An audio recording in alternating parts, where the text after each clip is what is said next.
कि आप कैसे जो है दो एमपी के लिए सिर्फ जो है आईएनसी और बीजेपी के लिए सिर्फ कैसे आप 50-50 करके वोट को डिवाइड कर सकते हैं।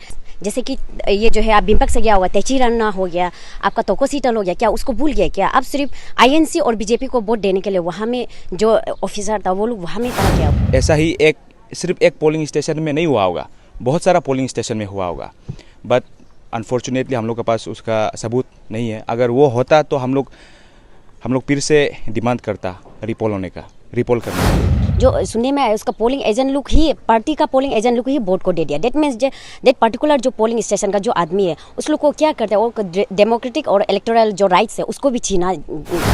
हम लोग चीफ इलेक्टोरल ऑफिस भी गया था निर्वाचन भवन में, तो उधर हम लोग जाके आप लोग देखा होगा अभी व्हाट्सएप में एक voice clip, audio clip viral हो रहा है 45 मिनट्स का, जिसमें कहता है कि जिसमें एक फर्स्ट पोलिंग ऑफिसर और एक सेकंड पोलिंग एजेंट आईएनसी का था वो, तो उसके बीच में कन्वर्सेशन चल रहा है। तो उसमें सुनने को मिलता है कि लिटरली वहाँ पे बूथ कैप्चरिंग हुआ है वहाँ पे, और 50-50 जितना वोटर्स था, जितना वोट्स था उसको 50-50 करने का भी वो लोग फिक्स करके रखा था।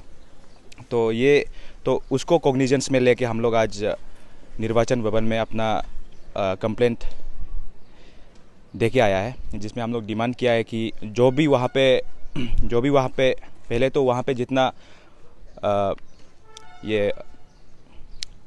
भी पोलिंग स्टाफ था, पोलिंग पर्सनल था, उन सब को एक इंक्वायरी बिठाया जाए और एज पर लॉ जो भी पनिशमेंट होता है वो किया जाए, और उसके बाद वहाँ पे जल्द से जल्द एक रिपोल करने के लिए बोले और एक न्यू डेट में रिपोल करने के लिए शुरू करें। हाँ, उसका जो व्हाट्सएप में जो ऑडियो वायरल हो रहा है उसमें जो वो 100% ऑथेंटिक है। क्यों बोले वो? क्योंकि वो इंसान जो ऑडियो क्लिप में जो सुनाई दे रहे हैं वो खुद का नाम बता रहे हैं, एड्रेस बता रहे हैं, सब कुछ बता रहे हैं, तो उससे ऑथेंटिक है।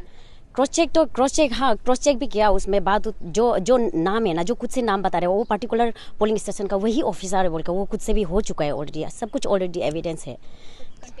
हाँ, कांटेक्ट भी किए, सब कुछ है। मतलब हम लोग जो जैसे कि एग्जांपल वो पर्टिकुलर ऑफिसर जो अगर वो पोलिंग स्टेशन में नहीं है, वो पर्टिकुलर एरिया में नहीं है, बोले कोई भी पता नहीं होगा, उसका पड़ोसी सब कुछ जो पोलिंग स्टेशन में जो आदमी है उसको भी पहचानते हैं, तो उससे ज़्यादा एविडेंस तो कुछ हो ही नहीं सकते।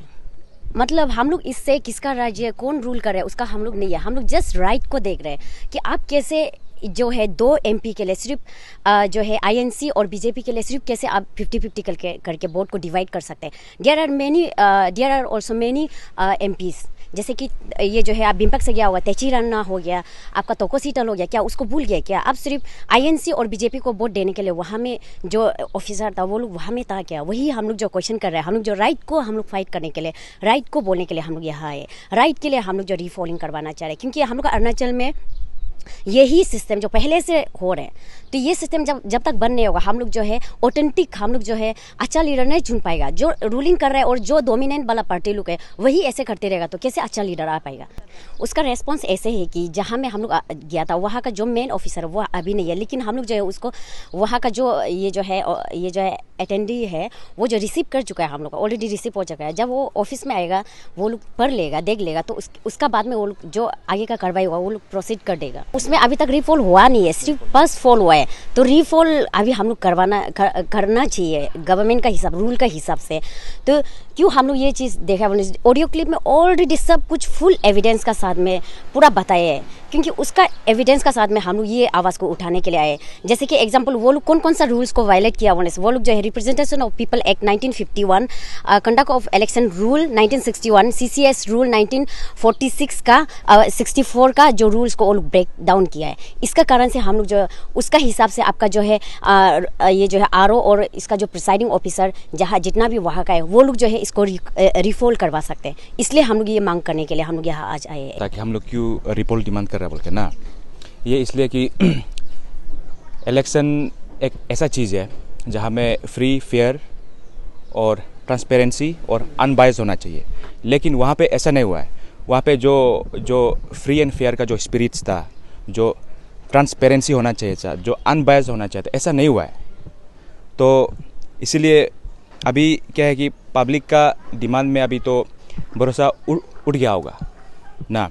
तो अभी पब्लिक का डिमांड में जो फ्री फेयर ट्रांसपेरेंट और अनबायस्ड इलेक्शन होना चाहिए, ये चीज़ को अभी हम लोग को री इंस्टिल करने के लिए, पब्लिक का माइंड में फिर से पब्लिक का विश्वास जीतने के लिए हम लोग को फिर से अभी इसीलिए रीपोल करने का बहुत ज़रूरी है।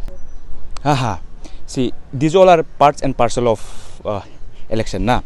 तो इसमें ऐसा नहीं है कि it is not possible, it is possible. और जो कमीशन है वो तो उसी के लिए बैठा है ना। अगर और ऐसा बात नहीं है कि ये पूरा सागाली कॉन्स्टिट्यूंसी में हो रहा है, ऐसा बात नहीं है। ये सिर्फ एक पोलिंग स्टेशन का बात है। एक्चुअली देखा जाए तो फॉर्चुनेटली ये है कि हम लोगों को ये जो एक पर्टिकुलर पोलिंग स्टेशन का सबूत मिला। एंड हम सबको पता है कि ऐसा ही सिर्फ एक पोलिंग स्टेशन में नहीं हुआ होगा, बहुत सारा पोलिंग स्टेशन में हुआ होगा। बट अनफॉर्चुनेटली हम लोग के पास उसका सबूत नहीं है। अगर वो होता तो हम लोग फिर से डिमांड करता रिपोल करने के लिए। और क्यों रिफॉल होना चाहिए बोलने से, क्योंकि वो पर्टिकुलर जो है पोलिंग स्टेशन में वहाँ का जो वोटर्स है उस लोग को वोट देने दिया नहीं है। जो सुनने में आया उसका पोलिंग एजेंट लोग ही, पार्टी का पोलिंग एजेंट लोग ही वोट को दे दिया। डेट मीन्स डेट पर्टिकुलर जो पोलिंग स्टेशन का जो आदमी है उस लोग को क्या करते हैं, वो डेमोक्रेटिक और इलेक्टोरल जो राइट्स है उसको भी छीना गया है। इसलिए हर किसी का राइट्स को वोट मारने मिलना चाहिए। तो क्यों वो लोग भी ऐसा कर देगा, तो उसके लिए हम लोग रिफॉल के लिए हम लोग जो चाहते हैं।